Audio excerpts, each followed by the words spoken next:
I wouldn't marry you again. Just that. No emotion, no eye contact, no hesitation.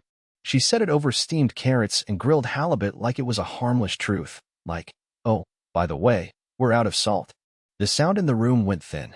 The clock ticked twice. I remember that part clearly. And I got up. Slowly. Calmly. As if I were excusing myself to use the restroom. I didn't say a word. Not even a breath of response. I left the plate half full. I left the bottle uncorked. I left her, sitting there with the napkin still folded in her lap. I think that's what scared her most, not the fact that I was upset, but the fact that I was nothing at all. I walked out into the cool evening like I was sleepwalking. The porch light hadn't turned on. Neither did she. I kept walking past the flower beds I'd trimmed 2 days ago. Past the tire swing I hung when she said we might try for a baby. Past the mailbox where I once mailed our wedding invitations. And as I walked, the words kept circling like gnats. I wouldn't marry you again. Not, I'm not happy. Not, we need to talk. Not, I miss what we used to be. No, this was a rewrite of history. This was her erasing the past with a single sentence. Like 31 years were a glitch she finally decided to correct. She didn't yell. She didn't cry.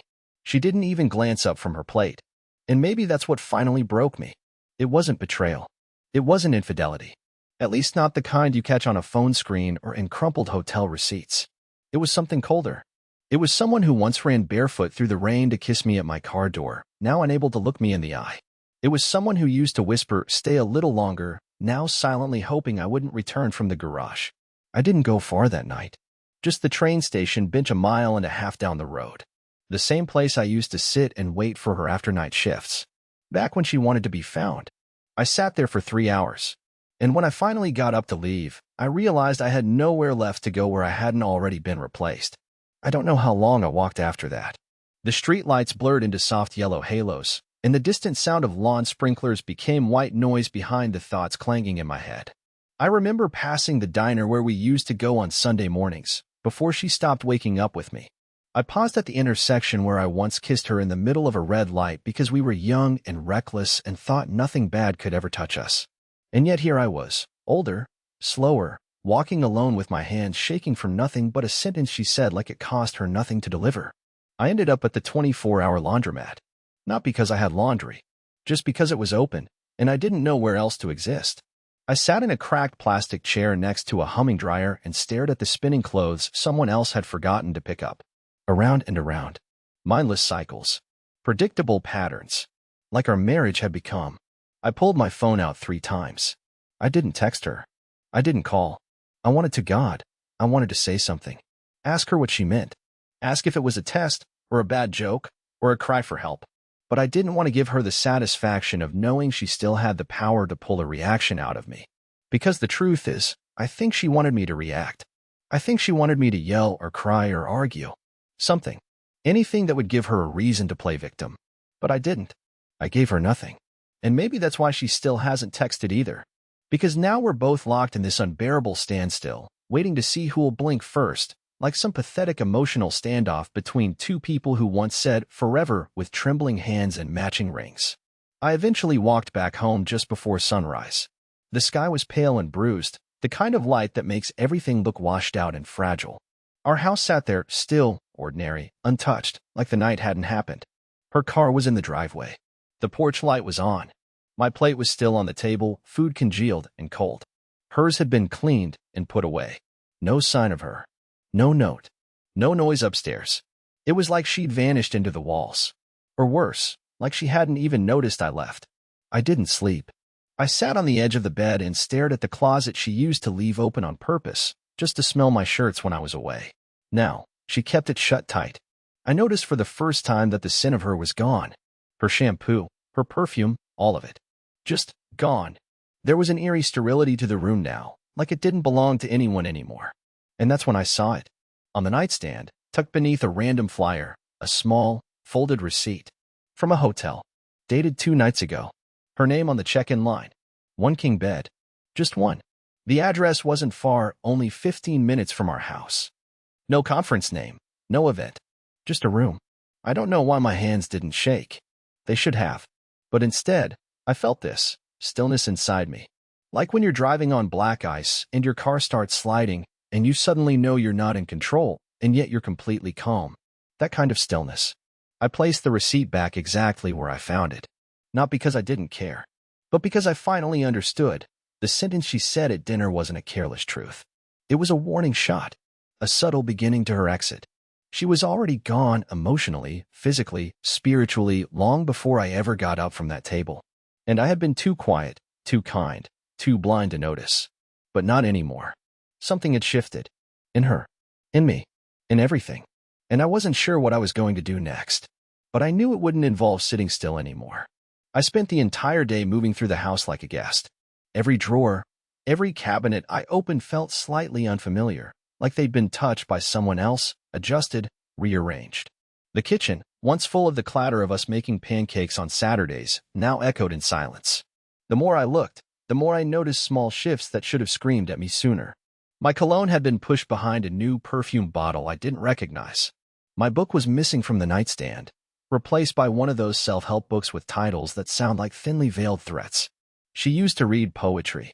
Now it was bullet points about boundaries and rediscovering independence. I walked into the laundry room, a place I rarely visited. She always insisted on doing the laundry herself. The bin labeled delicates was nearly empty, and the detergent she once swore by had been replaced with a different brand. In the corner sat a small cloth bag with a dry cleaning receipt attached. The name wasn't hers, but the initials were hauntingly close. Sorry. I opened the bag. Inside were a man's dress shirt, a tie with a small wine stain, and a jacket that smelled like cedarwood and something expensive. I touched the fabric like it would bite me. It didn't. It just sat there, soft and smug. I didn't say a word to her that evening. She came home around 7:10. I remember the exact time because I'd checked the clock 3 times in the 10 minutes leading up to it. She walked in like nothing had happened. Hair neat. Lips glossed. A bag of takeout in her hand, like she was doing something thoughtful. She didn't ask where I'd been the night before. Didn't mention the untouched food or the fact that my truck hadn't moved all day. She just unpacked the cartons, set them on the counter, and said, "They gave us extra spring rolls." Us. Like we were still a team. I watched her move around the kitchen, calm, deliberate, a little too practiced. She didn't kiss me. She didn't even touch my arm. Just kept her distance with a smile that didn't reach her eyes. After dinner, she showered and slipped into bed with a book. I waited an hour. Then 2. When I was sure she was asleep, or pretending well enough, I went back to the laundry room.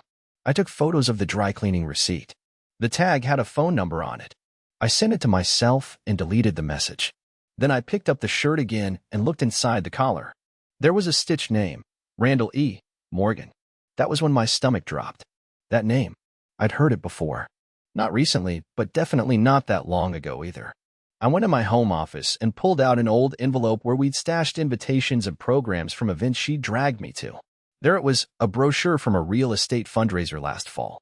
I flipped through it, my hands getting colder with each turn of the page. There he was. Randall E. Morgan. Board member. Guest speaker. Divorced.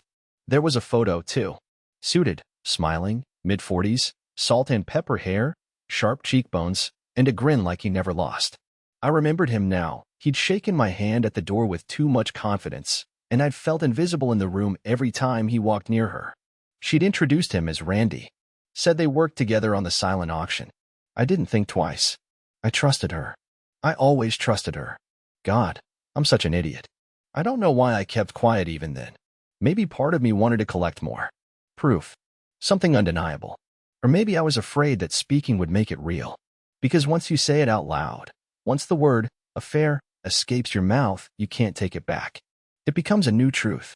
When you have to live inside. So I said nothing. I went back to bed. Lay beside her like a ghost beside a stranger. And I listened to her breathe, slow, steady, peaceful. And I hated her for it. Not for the cheating, but for how easily she slept while my entire world was quietly unraveling, thread by thread. I woke up around 3:14 a.m., not because of a sound, but because of a feeling. One of those full-body alarms that goes off before your conscious mind knows why. I turned my head slowly, and she wasn't in bed. The blanket was still warm where she had been. Her side of the bed looked barely slept in. A faint light spilled from beneath the bathroom door, but when I sat up and listened, there was no running water. Just silence. Then a creak. Not from the bathroom. From downstairs. I waited, thinking maybe I was imagining it. But then came another faint noise, like a plate being set gently on a counter. Not dropped, not rushed, carefully placed. And then, laughter. Not hers. A man's voice. Too low to make out the words, but clear enough to freeze the blood in my veins. I didn't even grab my phone. I just stood barefoot, stepped softly across the floor, and started down the stairs one silent step at a time, heart pounding so loudly I thought they might hear it before I reached the bottom. The kitchen was empty. No one there. But the back door was open. The screen door swung slightly in the breeze. And then I saw it. 2 plates. 2 wine glasses. Both used. One with her lipstick smeared across the rim. The other, untouched but clearly not mine. There was a fork still resting at a slight angle across the second plate, as if someone had set it down mid-bite. My breath caught. She hadn't heard me yet. I slipped back upstairs, into the hallway, careful not to creak the floorboards. The bathroom door was still cracked open, light glowing. I moved closer, just enough to peek in. Empty. Still. No one there. But the window above the tub was open. Not fully, just enough to pass something small through. Or to whisper. And on the counter? Her phone was missing. I stood there in the dim hallway for a full minute, trying to understand what the hell I was looking at. Had someone actually been in the house? Had I really heard laughter? Or was I cracking, unraveling so badly that I was conjuring ghosts into her kitchen? I went back downstairs and stood in front of the plates. The second wine glass had a faint fingerprint on the stem. I didn't touch it. Didn't move anything. I just stared and wondered how long this had been going on. Was this the first time? Or just the first time I'd noticed? And how had I missed it before? Then I heard the stairs creak behind me. I turned. She stood there in her robe, hair still damp, a look of mild surprise on her face, as if she'd come downstairs for a midnight snack and didn't expect company. "What are you doing up?" she asked, voice low, too calm. "I heard something," I replied, as never leaving hers. She blinked. "A raccoon, maybe. I thought I heard something too." I nodded, slowly. "Maybe." She glanced at the plates but didn't acknowledge them. Didn't explain. Didn't lie. And that silence, that absence of denial, was louder than any confession she could have given me. Then she stepped past me, picked up both plates, stacked them neatly, took the glasses. "Let's go back to bed," she said, her tone casual, unbothered. And as she turned away to rinse the evidence, I knew without a shadow of a doubt. This wasn't a woman scared of being caught. This was a woman confident she never would be. And somehow, that terrified me more than anything. That morning, she acted like everything was normal. She wore a pale blue blouse I hadn't seen before, paired with gold earrings she only used to wear on anniversaries. Her makeup was subtle, careful, as if she were dressing for someone who paid attention to tiny details. I watched her from the couch as she packed a small tote bag, not a work bag, not her gym bag, something in between. She didn't say where she was going. She kissed me on the forehead without meeting my eyes, then left the house with a smile that looked borrowed from a different life. I didn't ask questions. I didn't stop her. Instead, I waited until her car disappeared down the street, then went to the garage, opened the cabinet where we kept the spare keys, and grabbed the one to her old Subaru, the one we never drive anymore. I took the car and followed. Not close. Just enough. I had no idea what I was doing, no plan, no confrontation in mind, but my body moved like it had been waiting for this moment. She didn't go to the animal shelter. She didn't go to the store. She drove 22 minutes west, past the industrial park, past the old train yard, and pulled into a tiny motel with a green vacancy sign that flickered even in daylight. I stayed back, parked behind a taco joint across the road. Watched as she walked up to room 5, knocked twice, and was let in by someone I couldn't see clearly. The door shut quickly. I sat there for 43 minutes. 43 minutes of imagining everything, the laughter, the whispering, the things I couldn't unimagine. And when she finally emerged, she looked different. Looser. Like someone who had just released something heavy. Her hair was a little messier, her blouse slightly wrinkled, and her phone was in her hand, but she wasn't texting. She was smiling at the screen like it was a secret she couldn't wait to keep. I drove home before she did. She returned 90 minutes later and pretended she'd just come back from helping bottle feed puppies. She even made up a story about a golden retriever named Pickles who wouldn't stop chewing on her laces. I nodded, smiled, asked if she took pictures. She shook her head and said, "Didn't think to." That night, I couldn't sleep again. Not because I was angry, I wasn't. I felt hollow, like my soul had been stretched thin, and I could hear her moving through the cracks. So I got up around 2 a.m. and sat in the dark living room. No lights, no TV, just the sound of the refrigerator humming. About an hour in, I saw movement outside, just past the edge of the yard. At first, I thought it was a deer. We live near the woods, and that's not unusual. But this figure was too upright. Human. A man. Barefoot. He stood at the edge of the lawn, just beyond the sensor light's reach, holding something small in his hand. Maybe a phone. Maybe not. I didn't move. Just watched. My breath shallow. My fingers dug into the armrest. He didn't come closer. He didn't run. He just stood there, like he was waiting for a signal. I don't know how long he was out there. Maybe 10 minutes. Maybe less. And then he turned and walked back into the woods. I didn't wake her. What would I even say? That I saw a man with no shoes on our lawn in the middle of the night? That her lover might be stalking me now? Or worse, that this wasn't even the lover, but someone else? I stayed in the living room until sunrise. When she came down that morning, yawning and stretching like she hadn't lied for days, I asked her if she heard anything strange during the night. She blinked twice, then smiled sweetly. Nope, she said. Must have been a dream. And the way she said it, so fast, so casual, I suddenly realized she already knew what I'd seen. Not because I told her. Because it had been planned. This wasn't just infidelity anymore. It was control. Psychological warfare. And I was losing. I spent the next 2 days pretending nothing had changed, which was harder than it sounds when your entire reality has begun to feel like a distorted reflection. I was cautious not to ask too many questions. I smiled when she spoke, nodded in all the right places, kept my tone calm and detached. I was becoming good at mirroring the version of myself she remembered, the version she believed she could control. But my eyes were always watching. Her routines had shifted in tiny ways, and I tracked everyone. Her phone was now always face down. Her showers lasted exactly 17 minutes, no more, no less, and always ended with the same faint hum of her hairdryer, though she never came out with her hair wet. She left the house at new hours, dressed a bit too intentionally for someone supposedly going to the animal shelter. She even began locking the door to the guest bedroom, a room we hadn't used since her sister visited 2 years ago. That was the first real warning. Not the cheating, not even the man on the lawn, but the locked guest room. Because something about it told me this wasn't just about betrayal anymore. It was about control. She was hiding something, sure, but not just an affair. It felt like she was rearranging the house around me, one small piece at a time, until one day I'd wake up and realize I no longer lived there. Like I'd been quietly erased from my own home. And yet, when I opened drawers, everything was still in place. My socks, my passport, my old baseball cards. Nothing was missing except sanity. I couldn't sleep. Not with the locked door just down the hall, always watching, always silent. So one night, when she fell asleep on the couch after too much wine, her third glass untouched but dramatically presented, I walked down the hallway and stood in front of that door. It was locked, as always. I pulled out my keys. None fit. I checked the top of the doorframe for a spare. Nothing. Finally, I did something I never thought I would do. I grabbed a flathead screwdriver from the garage and jimmied the lock. Click. The door swung open slowly, and what I saw stopped me cold.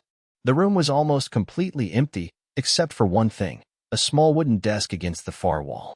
On top of it sat an open laptop, a spiral notebook, and, most disturbing of all, a large corkboard mounted above it, covered in pinned photographs. I stepped inside. The photos weren't of her and the man from the motel. They were of me. Me at the kitchen sink. Me raking leaves. Me sleeping in my recliner. Me standing on the porch looking at the sky. All taken from odd angles, some grainy-like from an old phone, others almost professional in quality. They weren't pictures I remembered anyone taking.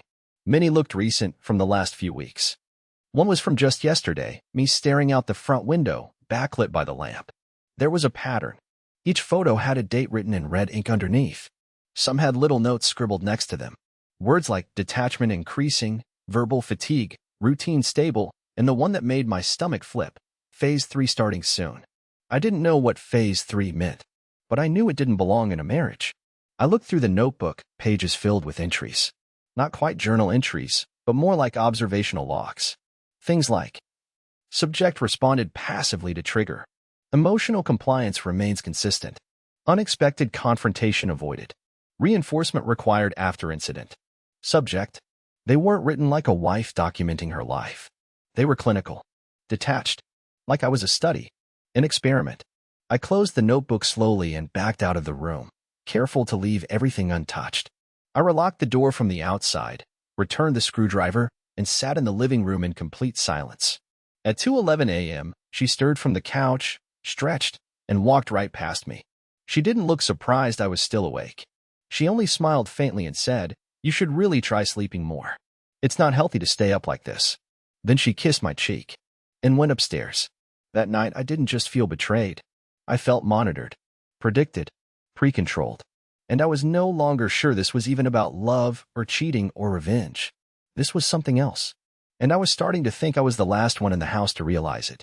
The next morning, I couldn't look her in the eyes without feeling like I was being watched by something behind them. Her behavior was perfectly casual, almost mechanical, coffee brewing at 7:02, toast popping at 7:05, soft humming of that old Fleetwood Mac song she always claimed reminded her of her father. The normalcy was the worst part.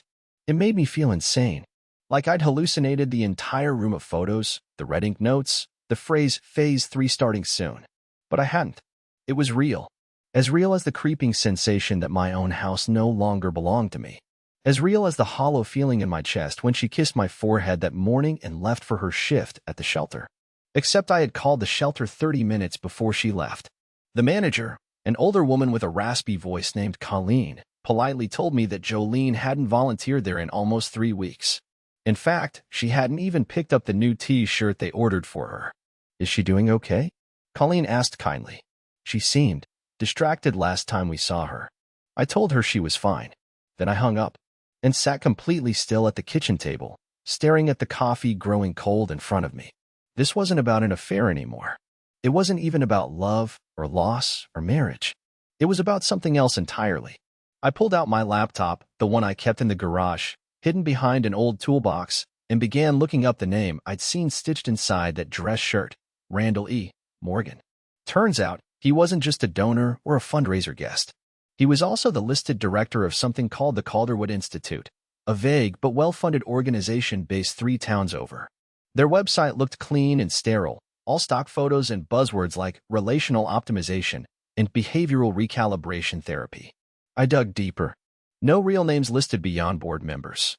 No public projects. But one link on an archived news site caught my eye. It was a blurry photo of Randall standing beside a woman, smiling, clipboard in hand, and the woman was unmistakable, even in low resolution. Jolene, my wife. The caption read, "Randall Morgan and Jolene Wexler, keynote speakers at the Private Systems and Domestic Wellness Conference, 2021. She told me she was at a yoga retreat that weekend. I printed the article, took a photo of the corkboard before leaving the house that day, and then I did something I didn't plan. I disappeared. I packed a small duffel with essentials, drove to the Greyhound station 2 towns south, left my truck in long-term parking, and bought a one-way ticket to nowhere, literally picked a random destination on the board. Baton Rouge. Never been there. Didn't care. I just needed distance, quiet, space. I turned off my phone, yanked out the SIM card, and dropped it in a trash can. I left my wallet behind, brought only a prepaid debit card I'd loaded with enough to get by. The entire ride down, I didn't sleep. I watched the window, watched every town roll by, and I waited for anything to catch up to me. But nothing did. Not for 3 days. Then, on the 4th morning, in a cheap motel room with peeling paint and a broken lamp, the landline rang. It wasn't the front desk. It wasn't a wrong number. I didn't answer, but I picked it up just long enough to hear a single click, like someone muting themselves. And then I heard her voice. Not Jolene's. Colleen's. From the animal shelter. She whispered, "You weren't supposed to vanish. Please call her before she escalates." Then the line went dead. I sat frozen in place. Not just from the fear of being found, but from the realization that even the people I'd thought were background characters, side pieces in my unraveling, were part of something larger. Something coordinated. Something patient. A slow, calculated erosion. I thought I was escaping. But now I realized. I just triggered Phase 3. And I had no idea what that meant. But I was finally ready to find out. Even if it destroyed me. I returned home on the 7th day. Not because I missed her. Not because I had nowhere else to go. But because I needed to stop running. I needed to know the truth, all of it. My body was exhausted. My mind hollowed out. But something in me had solidified during those nights in cheap motels and silent buses. I was done being afraid. Done being confused. And most of all, I was done being controlled. The house looked the same when I pulled into the driveway. The porch light was on. My favorite wind chime still swayed gently from the awning. But something felt softer, not sinister, just quiet. I stepped inside. There was no dinner waiting, no music, no candles, no wine. Only her, sitting at the kitchen table, hands folded, staring at the spot where I always used to sit. She looked different. Not in the way you notice after someone changes their hair. Different like someone who's been forced to see themselves clearly for the first time in years. She didn't smile, didn't cry, just nodded once and said, "I didn't know you'd come back." I sat across from her. Silence hung between us. Not cold this time, just full. Like we both knew words would only get in the way of something bigger. Then she slid a folder across the table. Inside were documents. Pages. Notes. Not surveillance. Not evidence of an affair. But therapy. Detailed assessments. Diagrams. A program description from something called the Calderwood Institute. Not for behavioral control, but for something called marital exposure therapy. I flipped through slowly. Some pages were filled with observations. My detachment. My lack of confrontation. My absence in the emotional parts of our relationship. There were charts tracking our interactions, responses, arguments we didn't have. It wasn't an affair. It was a structured intervention. By her. And by me. Only I hadn't known. "We were failing," she said softly. "And I didn't know how to reach you. I didn't want a divorce. I didn't want to leave. But we stopped existing around each other. You never yelled. Never asked me why I came home late. Never asked where I was going. You were sleepwalking. And I didn't know how else to wake you up." My hands trembled. "You lied to me," I said, barely audible. "I did," she whispered. "But I didn't betray you." She slid another page forward. My signature. From 2 years ago. An agreement, vague and clinical, consenting to long-term behavioral research for relational repair, triggered only after one party became emotionally absent. I signed this. "You were desperate," she said. "You said if there was anything that could fix us, you'd try it. You just forgot. You stopped caring. And the Institute said that to rebuild, the disconnect had to become visible, tangible, real." I didn't speak. Not for a long time. Then finally, I looked at her and asked, "Why didn't you just tell me?" She shook her head. "Because you wouldn't have heard me. You needed to feel it." I leaned back. Let the pages fall still. I didn't know what I felt. Relief? Confusion? Anger? Maybe all of it. But under it all, something else. Hope. Not because everything made sense, but because for the first time in years, we were sitting at the same table, facing the same storm instead of pretending we were dry. She reached out, gently. Not to hold my hand. Just to be there. "Phase 3, she said softly, was the part where you choose. Not whether to stay, but whether to be seen." And I realized in that moment, she hadn't been trying to destroy me. She'd been trying to reach me. In the only way she knew how. I looked at her hand, then at the clock above the stove. And I stayed. Not because I was weak. Not because I forgave everything. But because the alternative was going back to being a ghost in my own life. And I was finally ready to come home.